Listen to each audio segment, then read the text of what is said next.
Baik. Kalau gitu, kata wahwal an ma'alaihi kan ini, ulama semua tu terima belaka. Ambil belaka ulama. Mari tengok ulama mana. Hak kata ambil belaka. Ni kitab ahli sunnah ni. Nama Kashful Khafa wa Muzilul Al-Ilbas. Amma ishtahara min al-ahadith ala al-silatin nas lil Imam Al-Ajluni. Satu-satu ni dua. Ni kitab ni pergi cari tengoklah. Kitab Kashful Khafa. Dia kata di dalam kitab ni, cuba kita tengok. Muka 131. Keping yang ke-12 tu. Kertas hijau yang ke-12. Lepas tu dia mau kira lagi nah. Dia kata walakin ziyadah wa hiya qawluhu wa huwa al-an ala ma alaihi kan min kalami sufiyah. Allahu akbar. Daripada kalam sufiyah al-Ajluni. Takkid kata ini bukan kalamin Nabi wala kalami Allahu Jalla Jalaluhu. Bukan kalam Nabi, bukan kalam sahabat, bukan kalam Allah Ta'ala. Kalam dia? Kalam sufi. Masya Allah. Sebab tu sufi dengan syiai dekat sekali. Orang panggil kata gapo Orang panggil singkong dah. Boleh juga dah. Singkong ataupun muka dengan wajah dia. Zah wal wajh. Singkong lah kecik mudah-mudah. Ataupun kuih ada lekat gitu kan, duduk sekali, lepas tu rendah sekali, lekat gitu, nak makan kena cekah tu. Tu sufi dengan syiai. Kalau ni kalau biar, kalau syiai, Allahu Akbar. Ni link kita.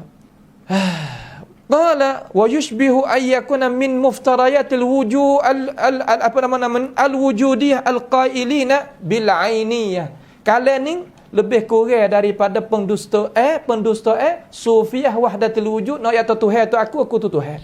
Masya-Allah. Wa huwal an ma alaihi kan, Tuhan tak ada buat gapo ni. Sekarang lah ni Tuhan tak nampak kita ni. Tuhan tak dengar suara kita ni. Kalau nampak dengar, nescaya kita jadi sedia kala. Kalau tak sedia kala dek kita, jadi berubah balik Tuhan. Jadi Tuhan tak boleh buat apa.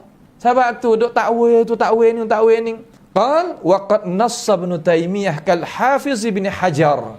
Nas oleh Imam Ibn Taimiyah dan Al-Hafiz Ibn Hajar ala wad'iha. Di atas kata hak ni pelesu, kalam pelesu. Bukan daripada kata Nabi Muhammad sallallahu alaihi wasallam ataupun sahabat ataupun kalam Allah. Nampak tu tak? Kita nak cara ke gapo dulu kita tengok kepada isi tu sabit tak sabit. Orang ngaji salah dia tengok dulu. Umur ada kedak makan. Mi ayuk depan ada umur kedak ni. Habis dah umur dia.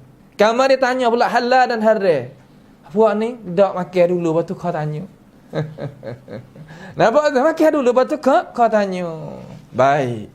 Kemudian hak ni Ajlu ni takut kesal dengan Wahabi kot lagu mana ni. Ibnu Hajar pula seorang. Kertas hijau yang ke-13 ni aman nak buat dengan cara cepat. Nak mengajar pada orang hak pandai-pandai. Katakan keping yang ke-13 tu, yakni juzuk yang ke-13 lah kita baca ni. Hadis tu tengoklah ni, tengok sendiri. Baik, tengok sendiri. Katakan waqad waqa'a fi ba'dil kutubi fi hadzal hadis kana Allah wala syai'a ma'ahu wa huwa al-an 'ala ma 'alaihi kan. Sekarang dia ni tetap duklah tulah. Sebab tu ayat tu tak ada dalil alai, tak ada luar alai tu. Kalau ada dalil alai jadi ubah, kalau luar alai pun ubah. Ni dia. Lalu Imam Ibn Hajar kata wa hiya ziyadatun laysat fi syai'in min kutubil hadis. Tambahan ni tidak ada sedikit pun sepatah pun tak ada daripada kitab-kitab hadis. Ibn Hajar, wahai Imam Ibn Hajar, mu kata lagu ni ada kedak ulama dulu. Nabbaha ala dhalika 'allamatu Taqiyuddin Ibn Taimiyah.